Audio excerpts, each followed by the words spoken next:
To understand the scale of the FTX collapse, we have to look at the environment where it started. Early cryptocurrency networks were built on a specific promise: a digital system of money, exploding outward and operating free from traditional banks. That freedom came with a specific trade-off. Removing centralized banking institutions also stripped away the financial oversight designed to protect individual depositors. As digital currencies surged in value, investors moved from evaluating the technology to chasing the prospect of overnight wealth. Emotional conviction began to replace rational risk assessment. This combination of rapid growth, blind optimism, and an absence of regulation created a blind spot in the market, primed for exploitation. Sam Bankman-Fried entered this space as the antithesis of a Wall Street billionaire. He drove simple cars and wore plain t-shirts, using an unassuming appearance to disarm public suspicion. He centered his public identity on altruism.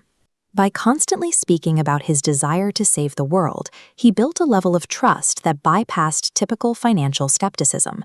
He used that trust to launch FTX.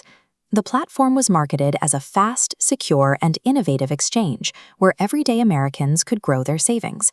The platform expanded through a massive deployment of celebrity endorsements. Utilizing sports stars and Hollywood actors provided a layer of cultural legitimacy that replaced traditional due diligence for millions of users. By combining moral branding with celebrity approval, FTX became one of the most powerful names in the industry, controlling billions of dollars in user capital. The growth of the exchange hid a structural anomaly. Sam Bankman-Fried maintained joint control over FTX and a private trading firm called Alameda Research, with no strict separation between the two entities.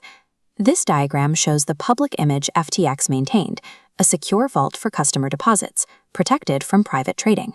In practice, deposits weren't held in reserve. A hidden pipeline moved funds freely, quietly redirecting user money into Alameda's accounts for the firm's discretion. Alameda used this capital for high-risk market bets. When those investments failed, the firm used more customer money to cover its losses, fund its operations, and pay for personal spending. The platform functioned as a parasitic shell. It required a constant influx of new user deposits to mask the mounting debts of the private firm. This cycle ended in 2022. Investigative reports exposed the financial anomalies in Alameda's balance sheets, revealing that the firm's assets were largely tied to FTX's own tokens. Confidence broke instantly. Investors began questioning the stability of the exchange and what was actually backing their accounts. Panicked users attempted to withdraw billions of dollars in a matter of days, triggering a massive bank run. The system froze because the money was gone. The redirection of funds to Alameda left FTX unable to fulfill its obligations, erasing the savings of millions of people. As the platform filed for bankruptcy, authorities arrested Bankman-Fried. The man who had been the face of crypto's future was now a federal suspect.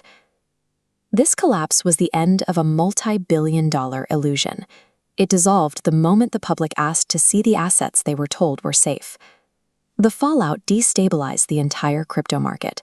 Prices dropped, investors became cautious, and regulators faced intense pressure to step in and apply the rules the industry had avoided for years.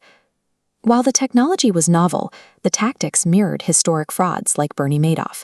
Both built their schemes on the exploitation of public belief. Removing traditional banking safeguards did not create more freedom. It created a system where millions were left without a safety net when the founder failed.